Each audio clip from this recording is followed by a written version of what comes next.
Guys, what's up? Apa kabar? Kayaknya udah denger yang soal Arya Daru Pangayunan ini yang orang diplomat itu yang meninggoy di kosannya di Menteng di Gondang Dia itu, dan sampai sekarang belum terpecahkan. Nah ini saya dari kemarin lihat perkembangan kasusnya ini kayaknya mendetail soal bagaimana peristiwa itu terjadi gitu loh, siapa yang masuk, siapa pelakunya, bla bla bla. Tapi marilah kita kaji satu persatu ya. Ada 3 kemungkinan yang mereka bilang ya. Pertama itu dia mungkin dirampok orang, ya kan? Tapi ternyata tidak ada barang yang hilang, jadi gone ya. Terus ada yang bilang dia itu didor orang gitu kan, didor orang, tapi ini siapa gitu, sebabnya apa gitu. Nah ini kita belum tahu gitu kan. Dan ketiga ada yang bilang dia melakukan itu atas kemauan sendiri karena ada peristiwa macam-macam lah. Tapi nah yang soal BD ini kayaknya juga nggak mungkin, soalnya dia itu lagi mau berangkat Finlandia dan dia itu udah baru dari mall gitu kan. Dia juga beli baju, dia jual kendaraan, nggak mungkin kan orang mau BD gitu kan beli semua itu gitu kan. Terus juga ada yang bilang dia melakukan itu untuk mencapai kenikmatan seksual gitu kan, tahu kan, kepuasan batin lah gitu kan.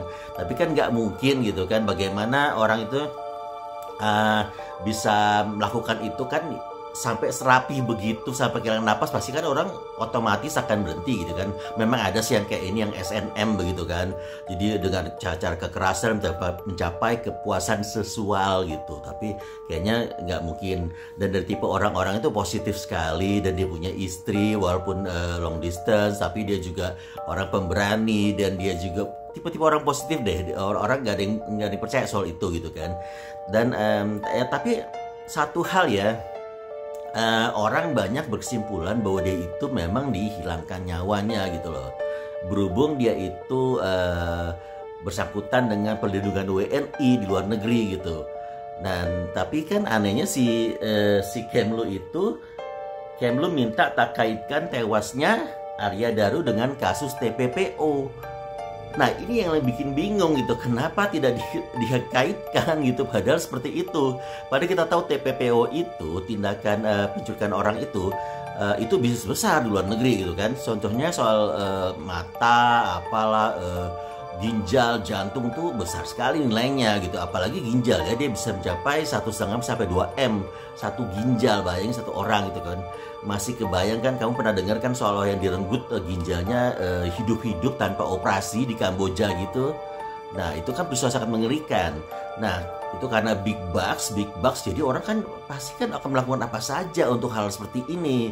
Dan itu mungkin orang paling curiga ke sini karena mungkin melibatkan mafia internasional gitu. Menurut kamu gimana gitu loh. Terus ada lagi yang terakhir, ada soal surat terlepasnya surat edaran dari istri menteri yang minta ditemani jalan ke luar negeri gitu loh. Ada yang bilang juga gara-gara itu. Jadi banyak, jadi mungkin dia malu, jadi lo ngapain lo ngurusin gue gitu, karena juga istri pejabat gitu, ngurusin kayak gitu. Ya mungkin pejabat atau orang penting gitu yang tersinggung. Ya itu kita nggak tahu juga ya. Jadi banyak faktor-faktor di sini. Nah kalau menurut kamu nih bagaimana gitu kan? Terakhir kayaknya ada beberapa psikolog yang mungkin kayak diarahkannya tuh kayak dia tuh melakukan BD gitu loh. Sementara kalau dia melakukan BD itu nggak percaya, orang pemberani, positif, dia suka bercanda, air mukanya juga riang gitu. Dari mau berangkat ke Finlandia, dia baru jual kendaraan, dia beli shopping di mall gitu, beli makanan pula. Jadi ngapain dia BD bagus semua itu gitu kan. Ditambah lagi ada beberapa bagian CCTV yang hilang gitu. Dan sekarang kayaknya diarahkan kepada penjaga kosnya itu ya kayaknya gitu ya. Ngapain diseringak-singuk walaupun kayaknya disuruh sama istrinya si Arya Daru ini gitu loh. Bahkan ada juga yang curiga istrinya tuh kerjasama sama penjaga kos ini.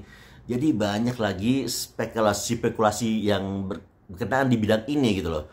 Tapi belakangnya saya lihat kayaknya ada 5 hari lagi katanya nanti solusinya akan terpecahkan ya kan ya. Ya mudah-mudahan nanti detektif forensik akan bisa lihat yang mana misalnya apakah dia bisa melakban dirinya serapi itu, orang mau meningning gitu kan. Bagaimana serapi ini gitu loh. Nah apakah mungkin namanya orang nggak bisa napas, sudah mulai kehilangan napas, kehilangan oksigen, bagaimana bisa melakban dirinya sendiri.